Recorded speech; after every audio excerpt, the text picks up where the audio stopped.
अरुणाचल शिवा अरुणाचल शिवा अरुणाचल शिवा अरुणाचल.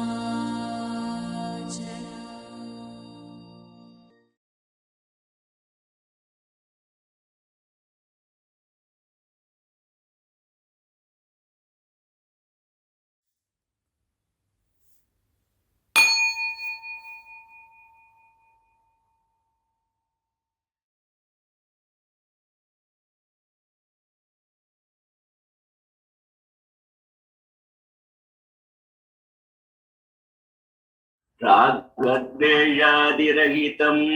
कर्म क्लेशविलक्षणम् आदिमध्यान्तविहीनं शाश्वतः साक्षिरूपं स्वात्मानन्दविभोतं विक्षेपः सुप्तिविवर्जितं प्रमादविलक्षणं वन्दे स्वात्मारामम्.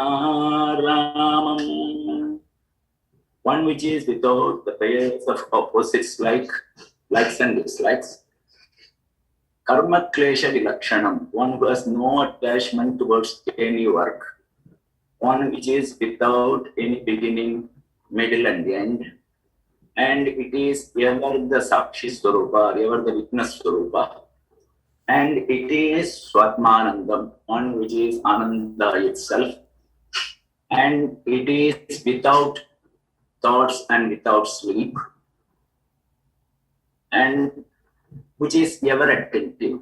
To that Swatma Raman, or to that I bow down, to that I become. I bow down, and in the process I become that. Beautiful, beautiful. Thank you so much. Thank you. So, when we bow down, we become that. And if you look into how can we bow down completely, and if you contemplate in how to really bow down, like not just saying bow down, but how to bow down, then the only answer is the ego has to go. Ego is the one who wants bhoga, who wants importance, the one who is the enjoyer. This enjoyer has to go. So when Shastras, when any text says that don't indulge, don't have desires, people really feel that these people who have written Shastras must be really depressed individuals, or they are against enjoyment, or they are against happiness. But they are just trying to explain you that the thing which you think is helping you to gain happiness is actually obstructing happiness from you. To understand it is so difficult for a worldly person, because he has put all his money in this world to gain happiness, to gain satisfaction in the family, relatives, friendship, partnership, in beings and in things and in situations. And the thing is that all these things are fluid, changing, impermanent. If you want happiness in impermanent, how can you be happy? Ever changing things. These things are changing, or we are changing. And then we want happiness in all this changing thing. When something we think gives us happiness, we want that thing to be with us. But the nature of those things, the nature of our nature, that everything changes. When nothing is stationary, how can that give you happiness? We are looking happiness in a wrong direction, and it's only ego. This middleman who owns this body mind looks outside, try to gain happiness in worldly things. No matter, you can spend all your life, and at end only unhappiness, suffering will come your way. Because where we are looking happiness, everything is transient. We are looking happiness in insentient stuff, while we are happiness. And bhog, this word bhog comes for the sansari person, for the worldly person. Because let's see our own life. We earn money. What for? Where do we use this money for? Maybe we are getting this money from good means, not doing anything bad. But then what we do with this money? We do only bhoga. We spend on us, isn't it? We spend on good clothes, good food, big house, and sometimes we spend this with our family and friends. So this is money which has come to us is because of the abilities of the body mind complex. Who has given this body mind complex? That absolute. Now, if you go deeper into it, who is the enjoyer in this body mind complex? Who wants to have indulgence? Try to find this person who really wants comfort. He has not gained this from others. He has not snatched.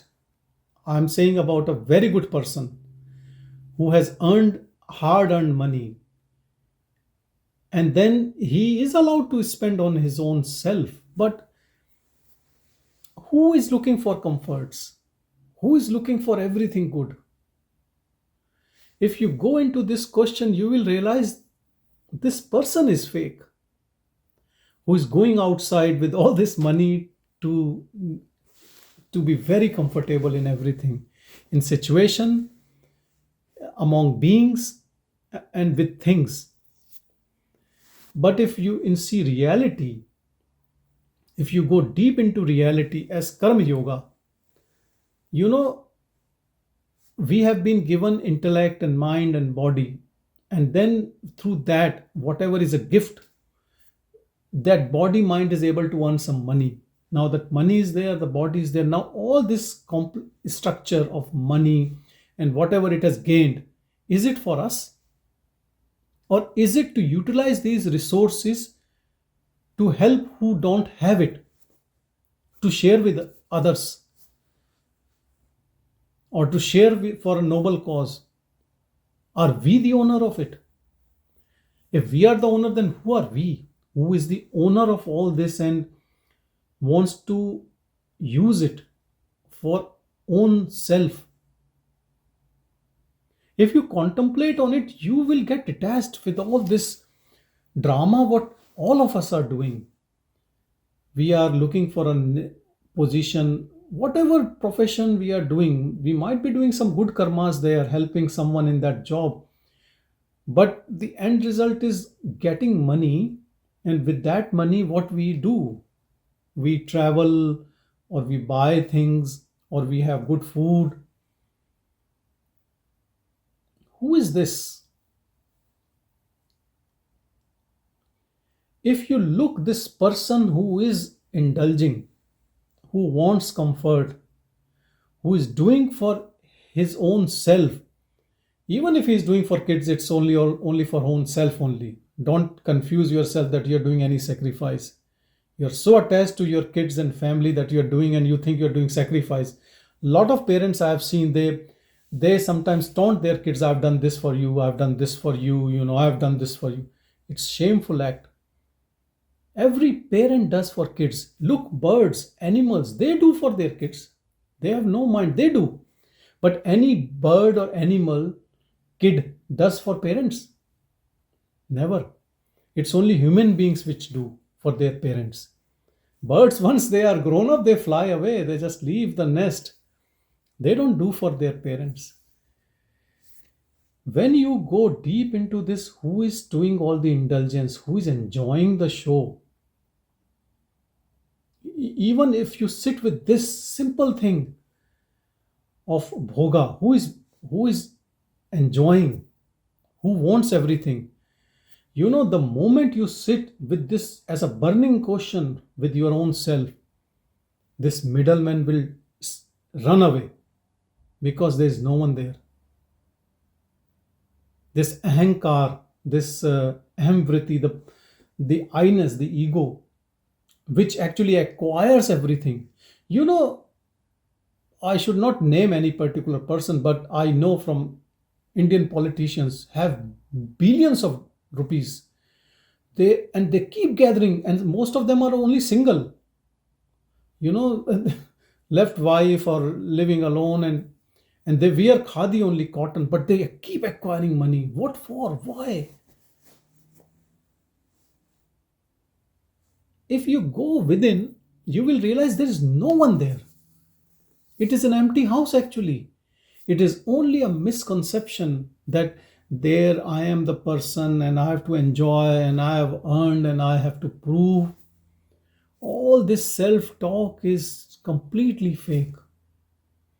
Just sit with this question, because I believe most of us, whatever we are doing to have a comfortable life, isn't it? And that's what we tell our kids also, that you should earn money and then money will give you comfort, and then where to end that comfort? Have you told your kids that after earning so much then you should stop? Or this much comfort, one table, one chair, one car and one house, and then not more than that? Like, does it end anywhere? This journey, the life ends, but it doesn't end. I have friends who have built one house. Now they are building a next house, and they're planning for a third house, that then they will have a mansion. Because it never ends. The Trishna, that desire to have more and more and more, never ends. But if you sit even for a minute with this thing, who is the one who is desiring? Who really wants? Like, I'm not asking you should restrain yourself and constrict all your ambitions and desires. Leave it and just watch who is doing it. It will come to your knowledge that there is no one there. There is no one. It is just a fake concept in which we are all living, that we have to do this and then we have to enjoy. This enjoyment, this indulgence. And more you enjoy, more you are suffering. It is like a dog which is chewing a bone and his own blood is coming out and he thinks he's getting blood from the bone, and he keeps enjoying and enjoying. It only gives rise to suffering.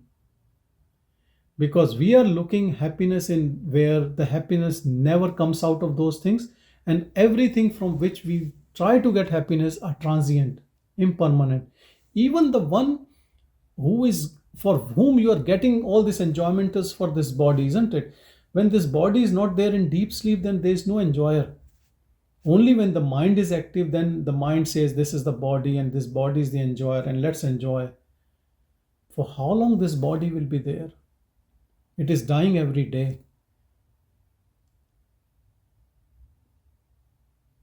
We celebrate birthday. Birthday is only the day when we were born. After that, all are death day, going towards death only. But birthday and happiness about this body, so much importance we have given to the body, whole society, that we think we are all this body. We never question. We love this body, others love their body, and then we fight with each bodies. We have made so many groups. But if you sit within, the moment you sit, this middleman goes, you are free. And you are the richest, you are the king then. King is not the king. King is always a beggar because he has acquired wealth and he wants more. And he wants to increase his empire. Real king is a beggar who doesn't care about anything. See, Bhagwan used to say when he was begging on the road, he used to just eat with his hand, whatever used to come, and just wipe his hands on his hairs and just walk. Nothing. He is the king who does not need anything. If we still have needs and desires and attachment, then we are not king, we are beggars. So this is the difference. We are all beggar if we have desires. Without desires, we are king. And without desires, actually, we are happy. Our nature, our innate nature is happiness only. We are absolute happiness. All the time it's happiness. Somehow this wrong concept has come that all our life circles around happiness, to gather money and to gain happiness. This is completely false. Useless concept. And this is being taken by everyone, whole world, irrespective of caste, creed, nationality. That is what our education is. That is what our system is. That we have to gain money to gain happiness. Completely wrong concept. Completely wrong concept. And this comes because everyone has this ego within, which actually works in the same way in everyone. But if you sit with this, I'm not asking you to give your money to a beggar. I'm not asking you to do, but give up your attachment to everything and the way how we move in the world for the sake of money, isn't it? We all look for money in different ways. If not money, maybe whatever it is, but at the end result comes down to acquiring something to gain happiness from that. But it never gives happiness. I want to add something to that. If you ask a question about the worldly pleasures, there are three problems. One problem is dukkha mishratvat. It will always be combined with some kind of unpleasant things. Completely it will not be pleasure only. Unpleasant things will be there. Dukkha mishrat, atrapti karatva. You will not feel satisfied. I want more. That kind of a thing will be there. There is no satiation point. Atrapti bandhagatva. And it creates some kind of bondage. For example, take 3 o'clock tea or 3 o'clock coffee. If I don't have, I get a headache. Then you are bound by that. Even smallest thing like that. So these three things, if you measure anything in life, you will be caught in these three. Then if I want to be away from this, go back to the source. Very simple equation if you remember this. Whenever I have something happiness, it will be attended by some unhappiness. It will not be say take top 10 tennis player. How many times he has to practice? 6 days a week, 9 hours or 8 hours per day. Cannot go and have food in an ordinary restaurant even. Food is restricted. Going away with your girlfriend is restricted. Okay, he has an aim. But how much he is also suffering? We are looking at the money he is making or the popularity he is getting. But what is the other side? Like that for everything it will be there. Dukkha mishratvat, atrapti karatvat. There is no tripti, no satiation point. Then there is bandhagatva. You are caught by something or other. So that means you are bound by that. So these three things, if you remember, then you will go into the inward. Otherwise, people will again and again look outside because we are not finding fault with outside things. We are thinking that by getting amassing wealth, I am going to be bigger. But that has some problems because I have to strain. Otherwise, money is not going to come. Everybody is thinking about not the strain, but the money or fame one is getting. But how much struggle you have to do? That struggle you put in this side, there will be no trouble also. The same kind of trouble you take to go inside, what happens? So if you have given 12 years for that, why not give 2 years for this and try? I guarantee if you give 2 to 3 years without any expectations, 2 to 3 years. If you are really dumb, then 3 years. And if you are smart, 2 years. But 2 to 3 years doesn't take that long. But it will happen because because it is there. We are looking in a wrong direction because all our senses and our army of body mind we have used to acquire from outside, everything outside. Outsourcing. Stop outsourcing. Go within. Be your own self-protection of happiness rather than dependent on outside. Self-reliant. And you will realize it doesn't take time. It is so easy. It is so simple. And it does not need lot of sadhana also. It is not sadhana, it is more of a chintan, contemplation. Shravan Manan Nididhyasana. Just contemplate on this. If you contemplate, you will realize that you can be free in no time. Because freedom is in not having any attachments.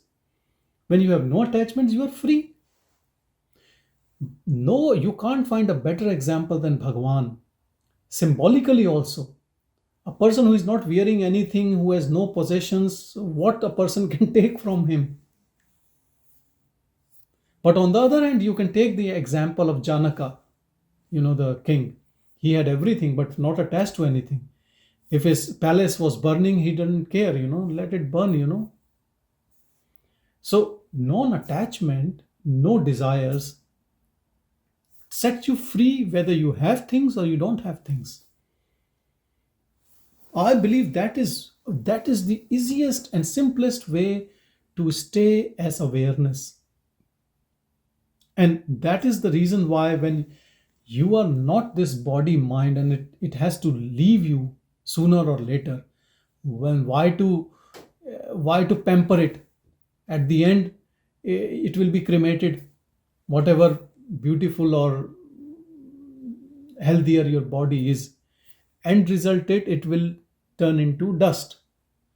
So if it is going to turn into dust, why do you want to invest so much of time and money to pamper it? And whoever that absolute has created this body mind for you to know yourself will take care of it.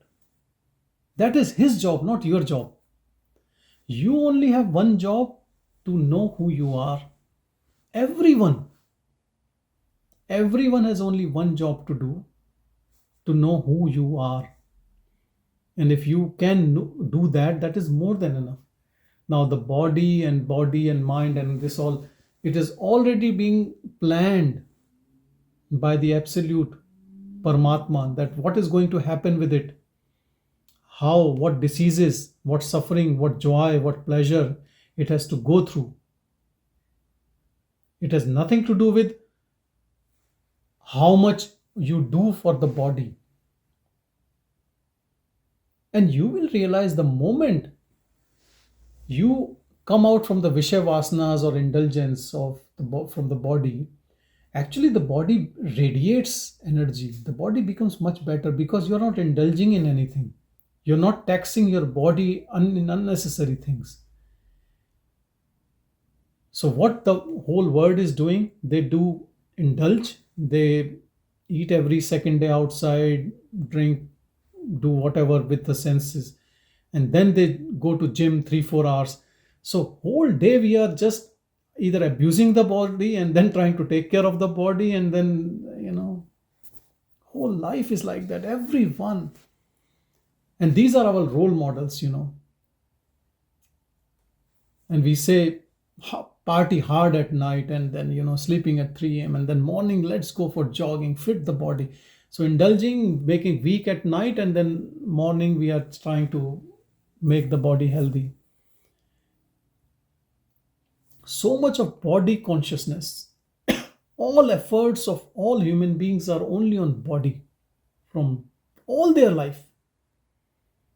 And what is the end result? Body gets into dust. Recently I read somewhere, but I can't quote from where I read, but that was very profound.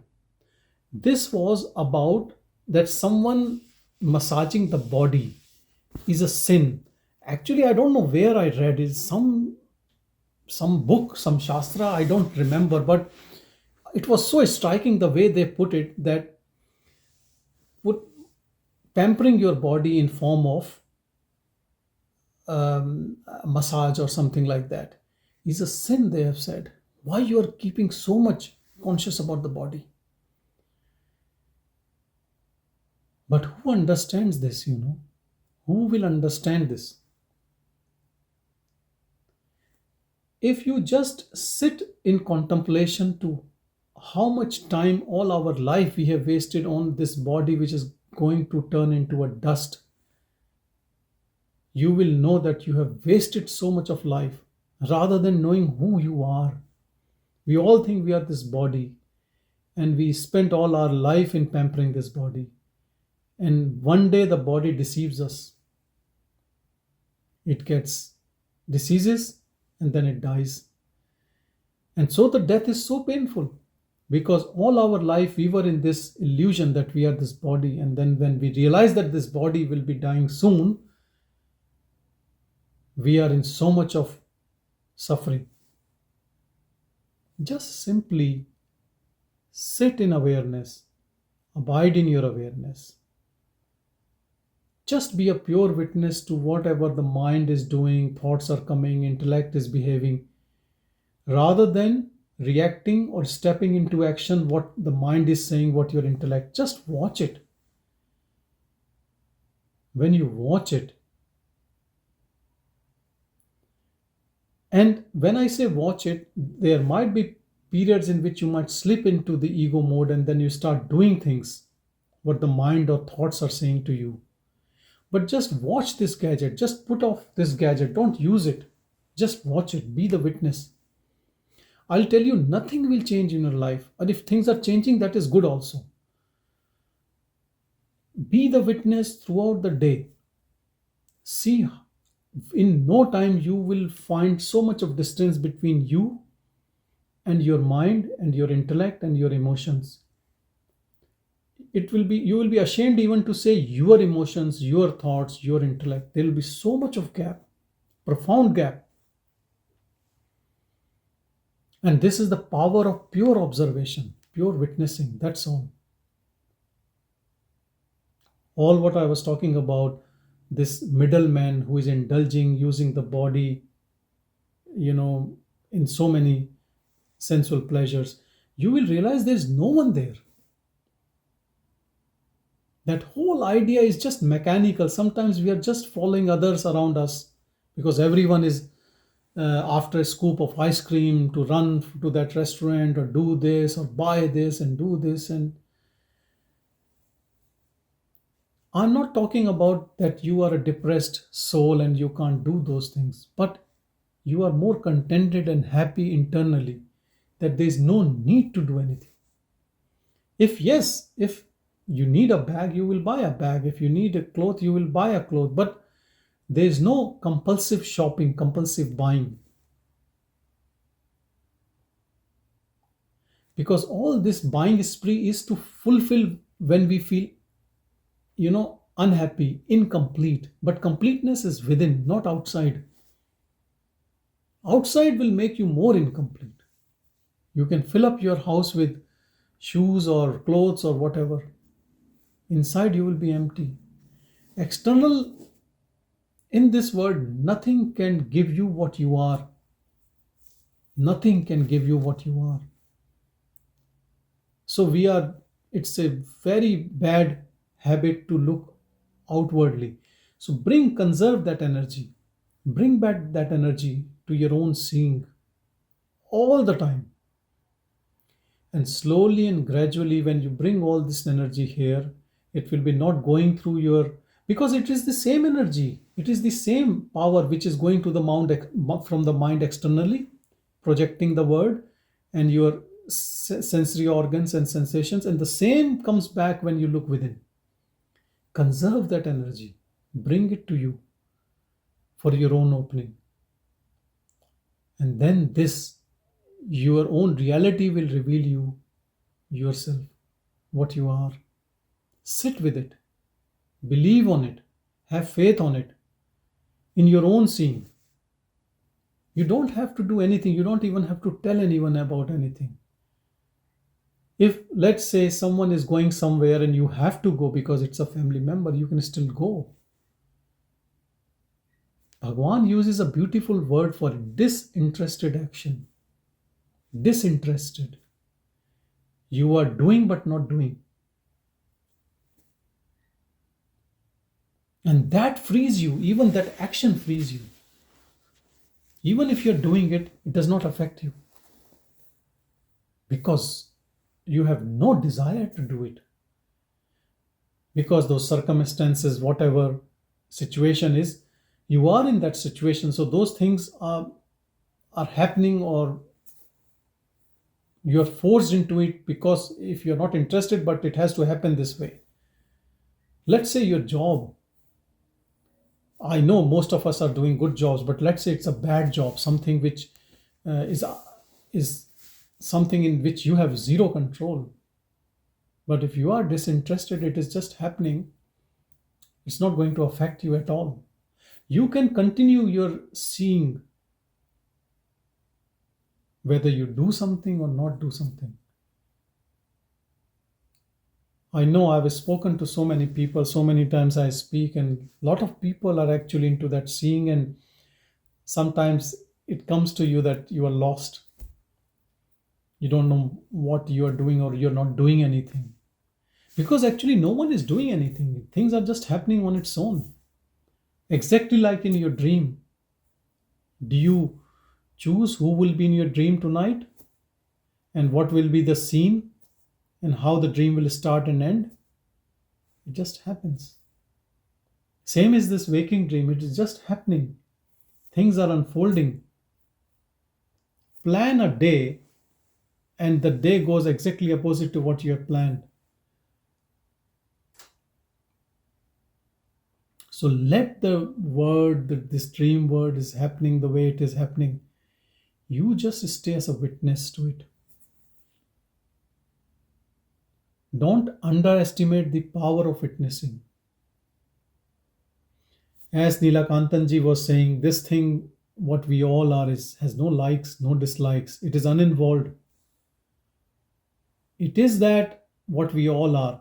So if you pick up those characteristics and stay like that, because you are uninvolved with what the body, mind, intellect complex is, what is left is that only, which is eternal or pervading, untainted, uninvolved, always in this moment.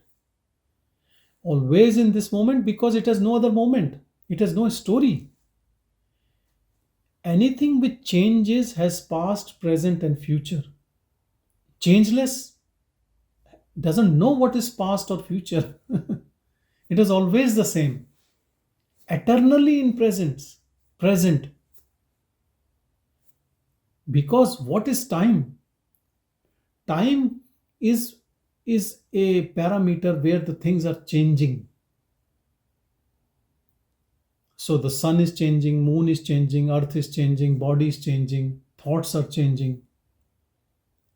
But that pure awareness is changeless, eternal. So there is no time there. And for the form, you need a space. Formless does not need any space. It is beyond time and space. And that is you, none other than you. Realize this truth and be free from all forms, from the time. What is death? Death is not your concept. Death is a concept to the body, which is a form, which is changing. Death is to the body, and immortality is to you. You are immortal. No death to you. Death cannot touch you. And when death cannot touch you, then you are fearless. Want to say something here? 3 things, please remember. One is birth and death is for the body. Thirst and hunger is for the prana, or the breath. Like, dislike, moha, dukkha is all for the mind. In that case, what am I doing? I am the endeavor of all this. And the endeavor of all this means I'm not attached to anything, like electricity is unattached to the bulb. So like that, I am ever unattached, and it is just shining. I'm just shining all this, whatever is changing. So these 3, please remember. Again, I'm repeating. Death and birth and death is for the body. For the prana, the thirst and hunger is for the prana. The sukha, dukkha, moha, those kinds of things. Sukha, dukkha means happiness, unhappiness, etc., etc., is for the mind. For me, I am the one who enlightens all this. So in that case, I am not attached to any of those three. Again and again, read.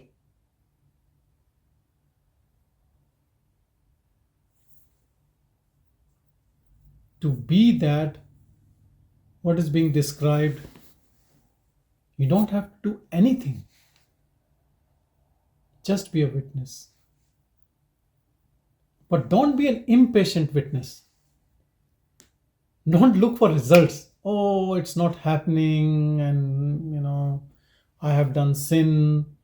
If you have done sin, then you can never be free, I guarantee you. But I'm telling you, you have never done any sin. If you understand that. The one who has done sin will never be free, but the one who has never done sin is ever free. Know who are you, the sinner or sinless. Be the awareness. If body has done something wrong in this birth or previous birth, who knows? It will go through it. It's none of your business. You don't have to stop it and you don't have to expedite it. Leave it to its fate. Even if you don't leave it to its fate, it will go through that fate only. So you don't have to worry about it. You just know who you are. That formless,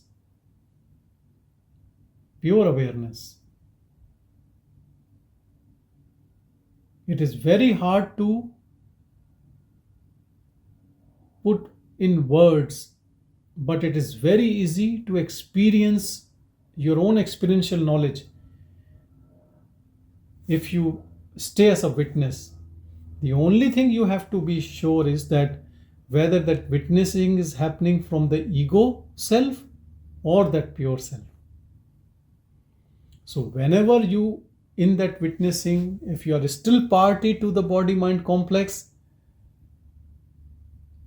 well-wisher only of your own body-mind complex, then you are not a witness. Then you are accomplice of the body-mind.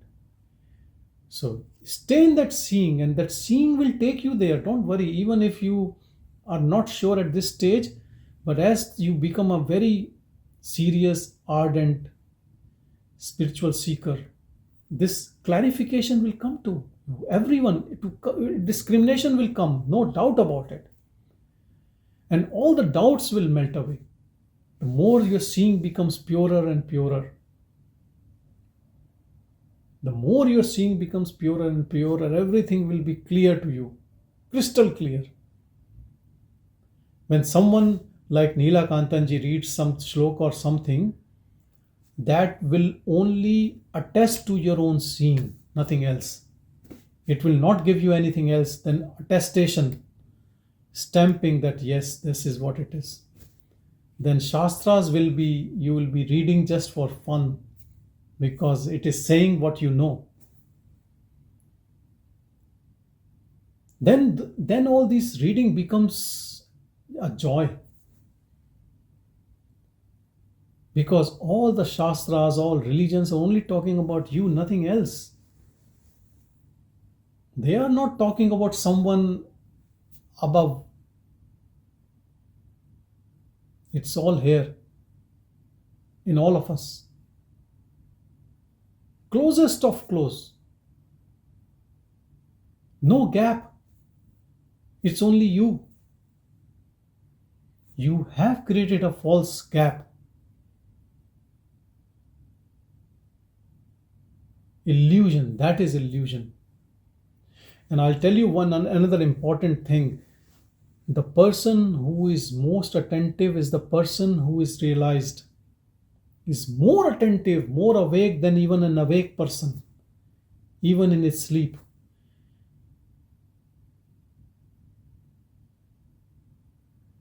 With a stern warning, all the Shastras says for a person who can be deluded even 0.1%. They say, till you are in this body as a Jivan Mukta, you still have to be attentive. They even give a caution to the Jivan Mukta. Can you believe this? Why they say this? Just in case there is something left, you have to stay attentive. This attentiveness is not any paranoid attentiveness that you have to keep your eyes open, you can't sleep. It's not like that. This attention of awareness stays with you all the time. But it is not like it will stay on its own. First you are doing practice, but then it stays. But then attentiveness is so profound that awareness is you never slip back into the ego mode. So anything which might bring it down, a real Jnani never experiments with anything, stupidity. See all Jnanis. See all Jnanis. They never experiment with anything stupid. Stupid to me is like any sensory indulgence without any reason that I am free now, I can do this. This is what I'm saying this because this is a very important thing which people don't never discuss. I don't know whether Bhagwan ever discussed this, but I'm telling you this is very... Sorry? Punjaji. He discussed? One reporter Punjaji about this, and he said that up to what time you will be attentive. Now that you are saying, until my last breath I will be attentive. That was the reply. But Bhagwan always displayed that attentiveness. Always. If you see any Jnani getting indulged in things, that means he was never a Jnani. He's never carried that awareness enough, and he slipped and he's gone into the ditch. Because once you stay in this awareness is so profound that it will keep you there if you just stay there, if with your intention. And that's why they say that a Jivan Mukta, even till the last breath, should stay in the awareness, attentive to awareness, till the last breath in the body. Look, when Bhagwan was there during his last darshan, people were coming, he was still there, he was attentive to what, exactly the same way he stayed from the age of 16. But sometimes you come across people who, start doing stupid things after some time, after their realization, because this power comes, but the power will stay, this awareness will stay, this newfound discovery will stay. If you pay respect to it, love to it, humbleness, give your surrender to it completely, pray to the Lord just like you were praying before. What else can you do? In this newfound discovery, you are blessed. God has touched you, isn't it? That Absolute has touched you. It has come to your house. When people bring some VIP to their house, or some big dignitary or some celebrity, it's such a big thing that someone has come to your house. Here the Absolute has come to your house. Would you let the Absolute leave the house so easily? You will do everything for it to stay there forever. You will never do anything which can displease the Absolute, isn't it? Then how can you do anything stupid? Why would you take a risk? I know the stories of some people who have tried to show that they can do anything, but nothing happens to the awareness. Because they are showing it, they are not indulging in it. You should understand, some people have done this. But they do it to show others that they are doing, but they're doing an act unattached. They're not involved in that act.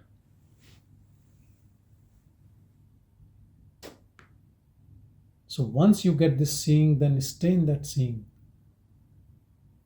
It's not like once I get realized, then I will start indulging. If you are thinking like that, better to leave it and then indulge in what you want to indulge. So you have list of wish list 10 things. You will get this done and then you will start doing rest of the things. One tick is done, then it never works like that. It will never work like that. Because the 9 other desires, whom are those desires for? If the first desire of longing, mumukshutva, is done, then that middleman is gone. Then who will fulfill all those other 9 desires? And who wants to have a desire when you are already contented and happy?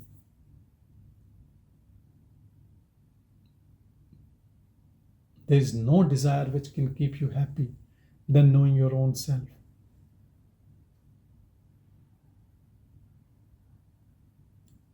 Once you know it,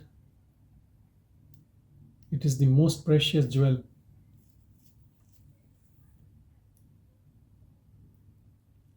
You have moved from death to immortality, from normal personhood to godhood.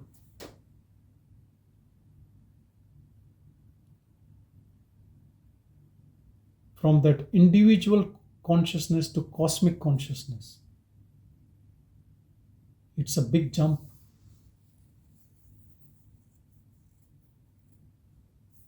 And you can take that jump. All of us can take that jump.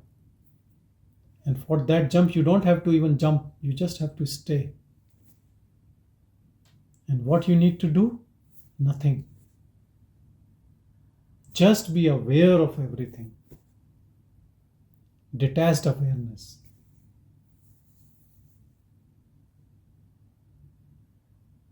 And what is the test? When someone says something to you which hurts you,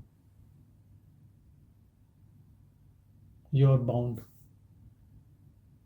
When someone says something good to you and you feel overjoyed, what is this test? You are still bound.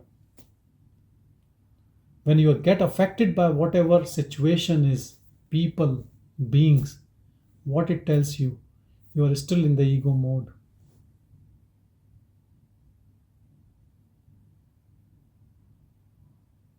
Do you think the godly principle will get affected by smaller things or even bigger things?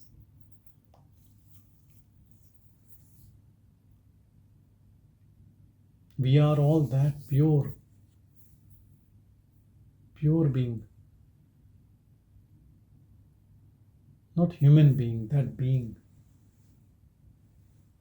Nothing can describe, nothing in this world can describe it. All the forms are just appearances like waves. That pure self, what we all are, has no name, no form. It is only an energy, but it is not involved. If you think you are involved, then that means you are still in this mind-body complex. If you think stuck up, watch that who is stuck up. Because you are not stuck up, you are detached awareness. Watching the drama unfolding with the body-mind. So if someone is insulting you, they don't know who you are. They are only insulting the body-mind complex. Maybe that's what it has to go through. So don't have any partnership with the body-mind. If people are abusing, let them abuse. The body must have done something past so bad that it deserves this. You don't get into the mind-body complex. You are awareness. And keep contemplating on it whenever you slip into the ego mode. And because we are all living in sansar, we are not in forest. Every day there is time to recheck the system, isn't it? Where we are. You don't have to go for a street fight to check whether you still have an ego or not. There are people around you which you call as family.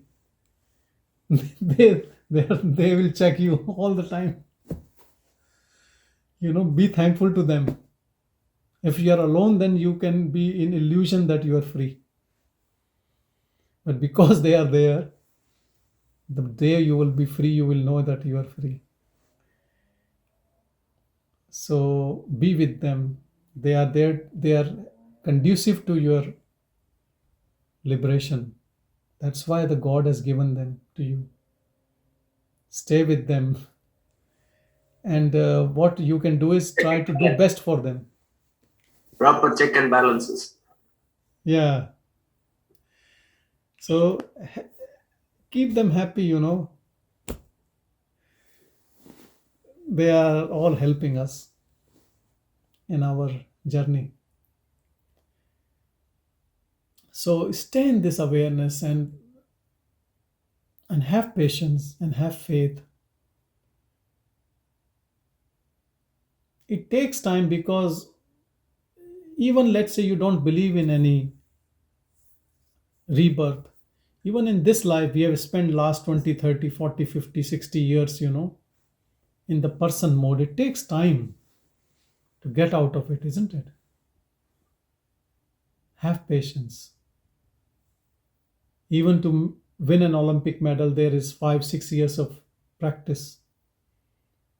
As Neela Kantanji was saying, cricket players or all these players, they spend all their life sacrificing so many things for a simple, such a small materialistic stuff, useless stuff. Now you want the jewel, the ultimate jewel, and you can't spend some time for that. You have spent so much time in your jobs, in your studies, and whatever you have done in your life. Now just sit back in your silence. It is much, much easier than anything else what you want to achieve in this world. And anything you achieve in this world lasts only for short duration and goes away. Here, this will be permanent, eternal.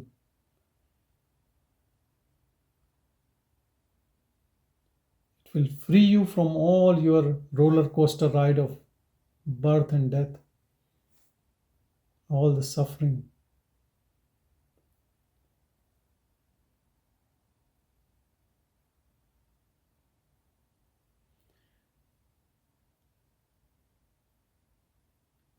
Illusion comes from God,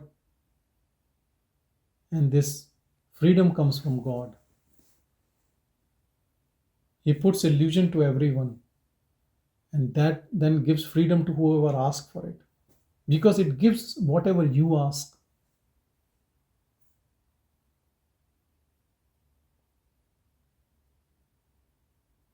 If you don't believe, go out and ask people how many people need freedom. No one. They are already very free. They love their freedom with ego.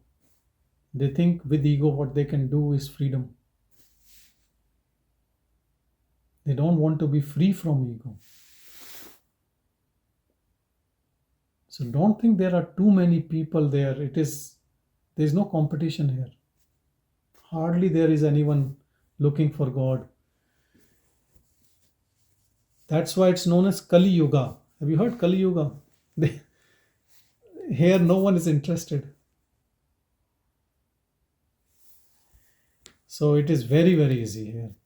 It's more difficult in the world outside to compete, to fight, to make a name. Everyone is fighting, everyone is there, rat race. To know the God, there is no one there. That's why churches are empty nowadays,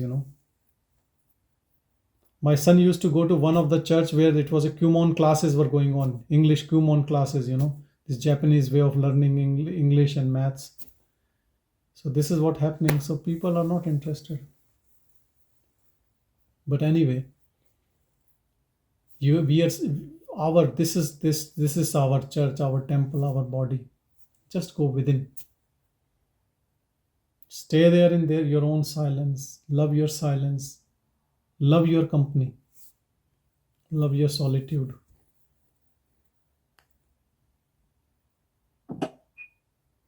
This is a Kuman. This is your church. Don't give it to Kuman class.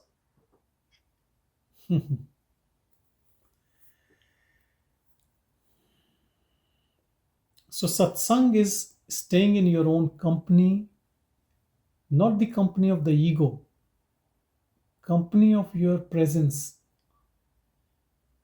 that God who is always there. Even when you are sleeping, He is there. When you're dreaming, He is there. When you are awake, He is there. He is there all the time. When you're eating, even when you're doing wrong acts, wrong thinking, wrong action, He's there.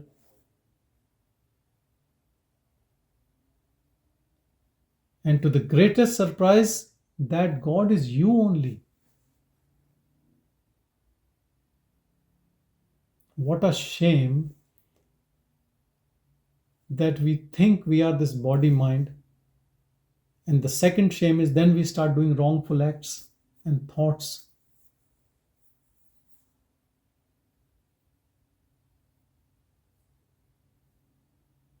And then we have to do this drama to go back to the source, while we are that source.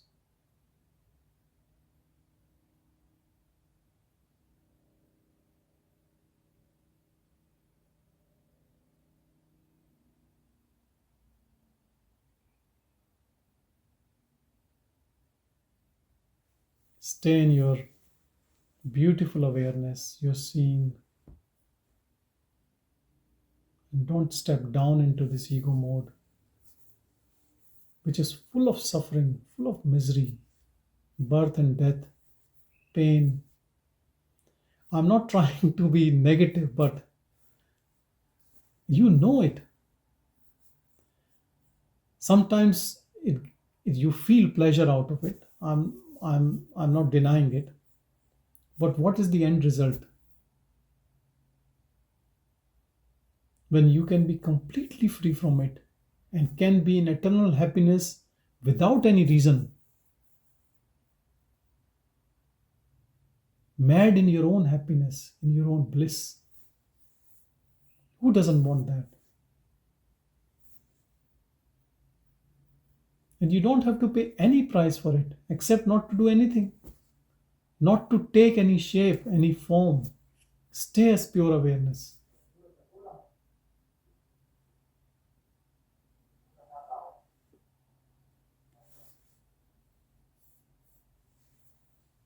Let's pay silent respect to awareness, what we all are. Our humble regards, our devotion, our love, our attention.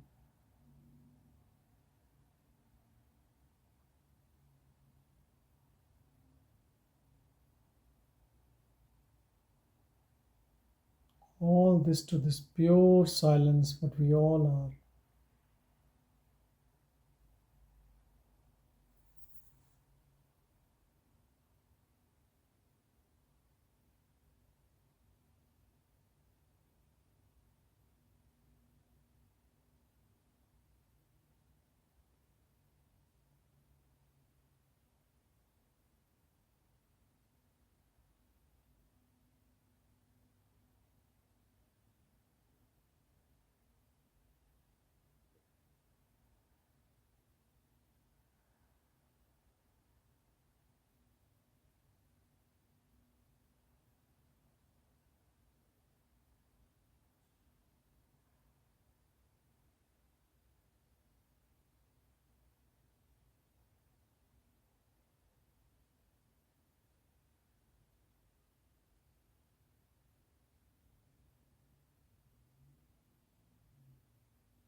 Om Shanti, Shanti, Shanti.